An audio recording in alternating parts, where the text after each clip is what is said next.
Welcome back to Dr. Carmenatty's channel, friends. I'm glad you're here, and if you're new, thank you for stopping by.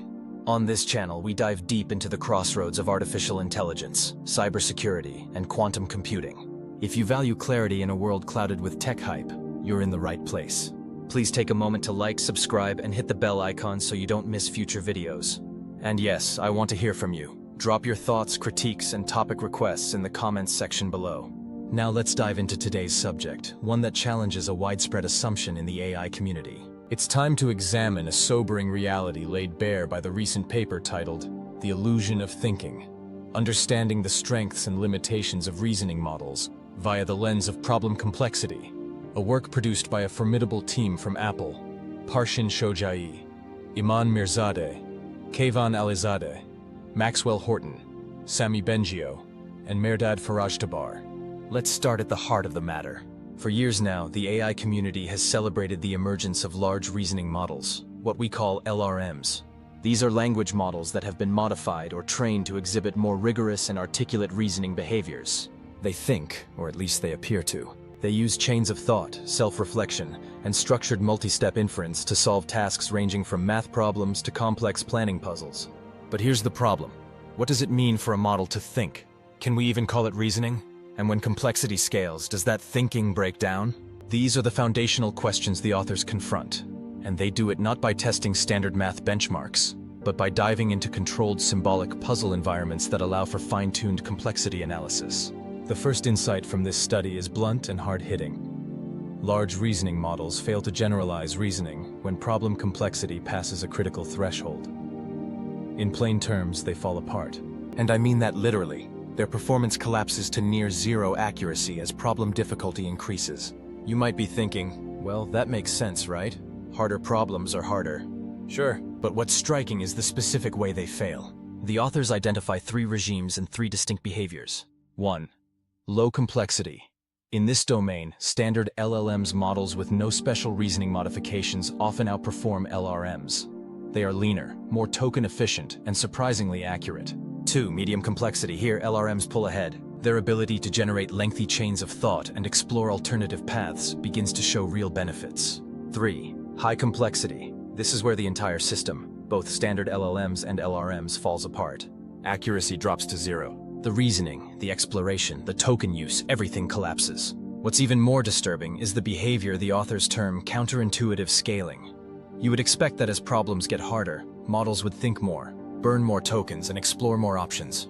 But that's not what happens. LRMs reduce their mental effort as the task becomes more challenging. Despite having a sufficient generation budget, they think less, and not because they've mastered the task. They fail earlier. Let me put this in perspective. Imagine training for a marathon. You run 10 miles, 15 miles, and then suddenly at mile 18 you stop.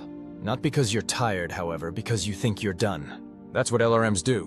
When puzzle complexity increases beyond a certain point, their reasoning effort declines.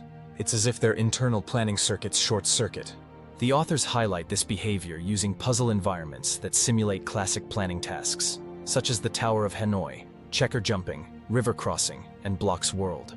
These environments enable researchers to systematically manipulate complexity without introducing the contamination issues inherent in conventional benchmarks. Another critical insight comes from what happens inside the models specifically, the reasoning traces. These traces, the chains of thought, reveal something fascinating. In simpler problems, LRMs tend to find the correct answer early. But then they keep thinking, wandering down incorrect paths, what's now referred to as the overthinking phenomenon. It's like asking someone for directions, and even after giving you the correct route, they go on describing 5 alternate ways to get there, most of which are dead ends. That's inefficient, cognitively expensive, and computationally wasteful. Now in medium complexity tasks, the pattern shifts. The model stumbles around for a while, makes errors, and only eventually lands on a correct path again, assuming it hasn't already failed. But in high complexity scenarios, you'll find something stark. No correct answers at all. Not even one. Let's go deeper. You might think, okay, maybe the model needs a nudge. Let's give it the algorithm. Surely with the method spelled out, it'll execute flawlessly. Nope. Not even then. Even when provided with the exact algorithm, for example, the well-known recursive solution to the Tower of Hanoi, the model still failed when the problem involved higher complexity. That is a fundamental indictment of these systems' capabilities. What we have here is not a failure of memory, however, a failure of execution. Not a misunderstanding of the rules, but an inability to follow them consistently when complexity compounds. And now comes the part that is, in my view, most humbling. The paper shows that the model's first incorrect move occurs at vastly different points depending on the puzzle type. For the Tower of Hanoi with 10 discs, a task requiring over 100 moves, Claude 3.7 Sonnet, Thinking, performs admirably for a good stretch before stumbling. However, in the river crossing puzzle, with only 3 actor-agent pairs, it fails after move 4. Think about that. The complexity of the rules and the abstract nature of the constraints in river crossing outwit the model despite its shorter length. This tells us something critical. It's not about length, it's about structure. It's about cognitive load. So where does this leave us? First, with humility. The illusion of thinking is that this appearance of cognition is a brittle construct. When subjected to well-calibrated scrutiny, it breaks. The Grand claims that we are approaching general artificial intelligence through a chain of thought prompting and self-reflection must now face the complex data. Second, with purpose. This research does not dismiss progress. It clarifies its boundaries. It tells us where we are and how far we have to go.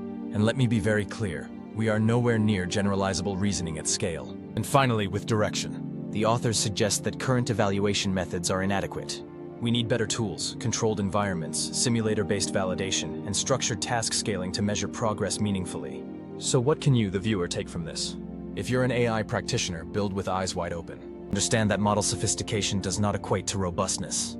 If you're a policy or security strategist, know that over-reliance on these systems for critical decision-making may be premature and fraught with hidden failures.